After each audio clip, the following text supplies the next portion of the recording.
It's day 70 of our daily Bible reading plan, and today we're reading Leviticus chapter 1, Leviticus chapter 2, Job chapter 35, Mark chapter 7, verse 1 to verse 13, 1 Corinthians chapter 14, verse 1 to verse 12, and Psalms chapter 70.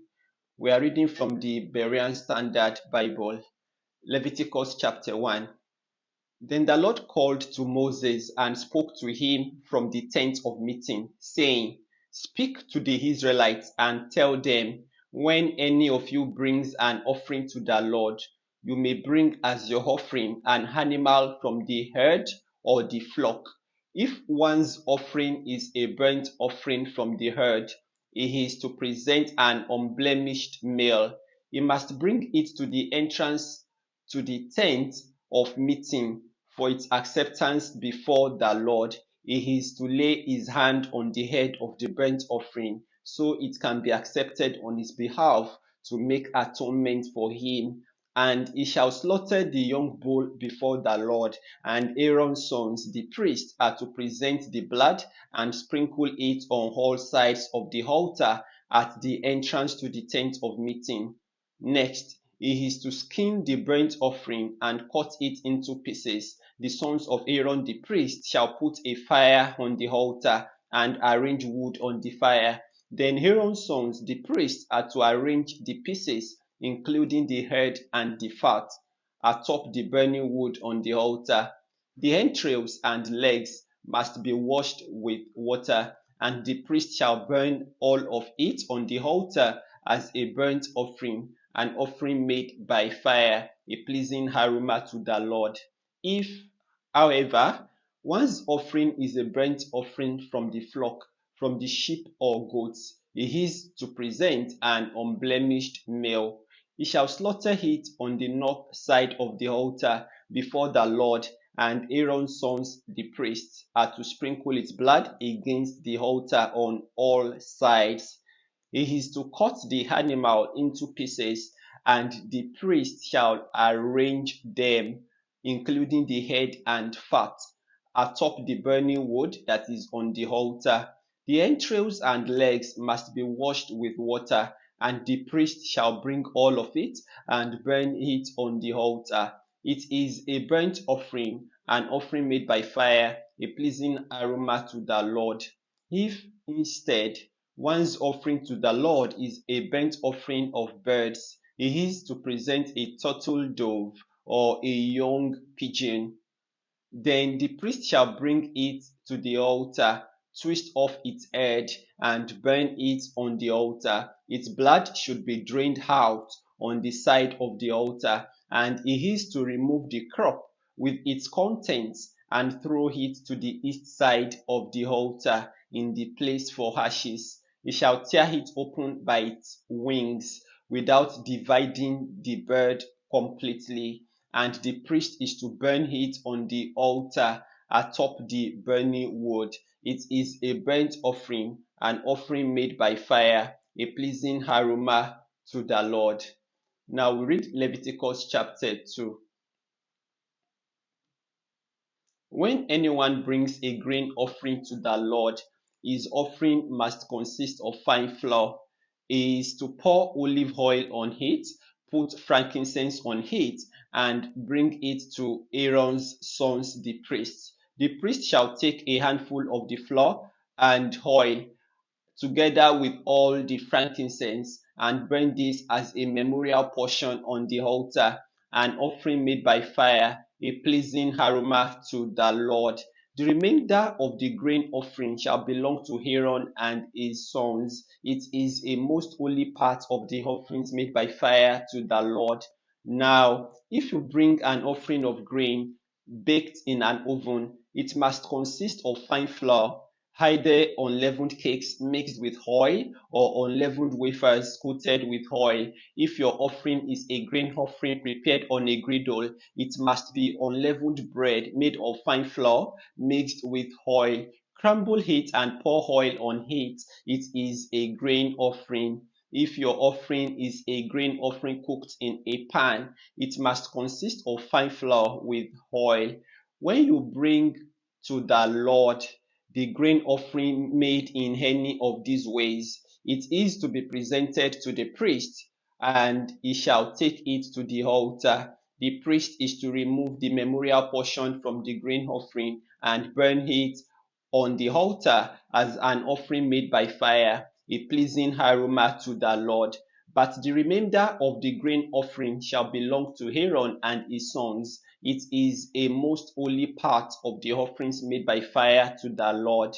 No grain offering that you present to the Lord may be made with leaven, for you are not to burn any leaven or honey as an offering made by fire to the Lord. You may bring them to the Lord as an offering of first fruits, but they are not to be offered on the altar as a pleasing aroma. And you shall season each of your grain offerings with salt. You must not leave the salt of the covenant of your God out of your grain offering. You are to add salt to each of your offerings. If you bring a grain offering of first fruits to the Lord, you shall offer crushed heads of new grain roasted on the fire, and you are to put oil and frankincense on it. It is a grain offering. The priest shall then burn the memorial portion of the crushed grain and the oil, together with all its frankincense, as an offering made by fire to the Lord. The next reading is Job chapter 35.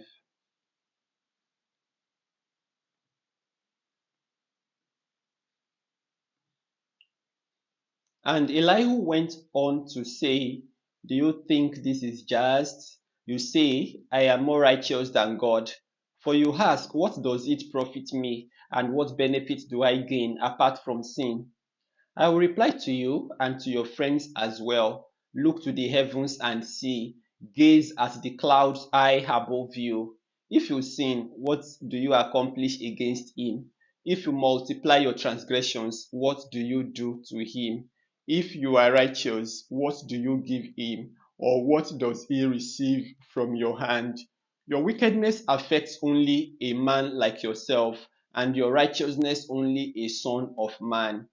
Men cry out under great oppression. They plead for relief from the harm of the mighty. But no one asks, where is God my maker, who gives us songs in the night, who teaches us more than the beasts of the earth, and makes us wiser than the birds of the air? There they cry out, but he does not answer, because of the pride of evil men. Surely God does not listen to empty pleas, and the Almighty does not take note of it. How much less then when you say that you do not see him, that your case is before him, and you must wait for him. And further, that in his anger he has not punished or taken much notice of folly. So Job opens his mouth in vain and multiplies words without knowledge. Next reading is Mark chapter 7, verse 1 to verse 13. Then the Pharisees and some of the scribes who had come from Jerusalem gathered around Jesus, and they saw some of his disciples eating with hands that were defiled, that is, unwashed. Now, in holding to the tradition of the elders, the Pharisees and all the Jews do not eat until they wash their hands ceremonially, and on returning from the market they do not eat unless they wash. And there are many other traditions for them to observe, including the washing of cups, pitchers, kettles, and couches for dining.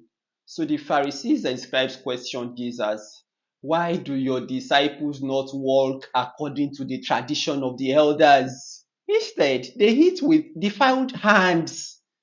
Jesus answered them, Isaiah prophesied correctly about you, hypocrites, as it is written, these people honor me with their lips, but their hearts are far from me. They worship me in vain. They teach as doctrine the precepts of men. You have disregarded the commandment of God to keep the tradition of men. He went on to say, you neatly set aside the command of God to maintain your own tradition. For Moses said, honor your father and your mother, and anyone who curses his father or mother must be put to death. But you say that if a man says to his father or mother, whatever you would have received from me is korban, that is, a gift devoted to God, he is no longer permitted to do anything for his father or mother. Thus, you nullify the word of God by the tradition you have handed down, and you do so in many such matters. We're now going to read 1 Corinthians chapter 14, verse 1 to verse 12.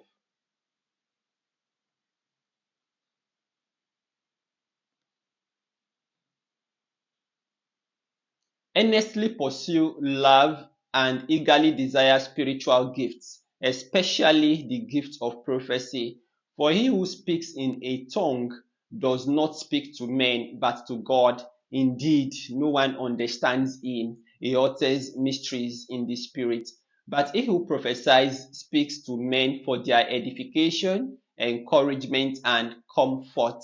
The one who speaks in a tongue edifies himself, but the one who prophesies edifies the church. I wish that all of you could speak in tongues, but I would rather have you prophesy. He who prophesies is greater than one who speaks in tongues, unless he interprets, so that the church may be edified. Now, brothers, if I come to you speaking in tongues, how will I benefit you, unless I bring you some revelation or knowledge or prophecy or teaching? Even in the case of lifeless instruments such as the flute or harp, how will anyone recognize the tune they are playing unless the notes are distinct? Again, if the trumpet sounds a muffled call, who will prepare for battle? So it is with you. Unless you speak intelligible words with your tongue, how will anyone know what you are saying? You will just be speaking into the air. Assuredly, there are many different languages in the world, yet none of them is without meaning. If then I do not know the meaning of someone's language, I am a foreigner to the speaker, and he is a foreigner to me. It is the same with you. Since you are eager to have spiritual gifts, strive to excel in gifts that build up the church. We're now going to read Psalms chapter 70, which is our last reading for today.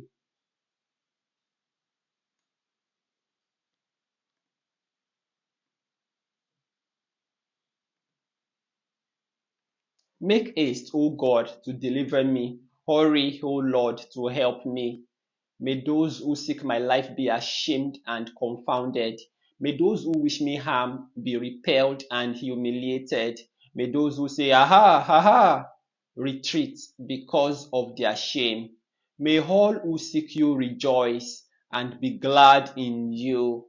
May those who love your salvation always say, let God be magnified. But I am poor and needy. Hurry to me, O God. You are my help and my deliverer. O Lord, do not delay. May the Lord bless the reading and hearing of his word.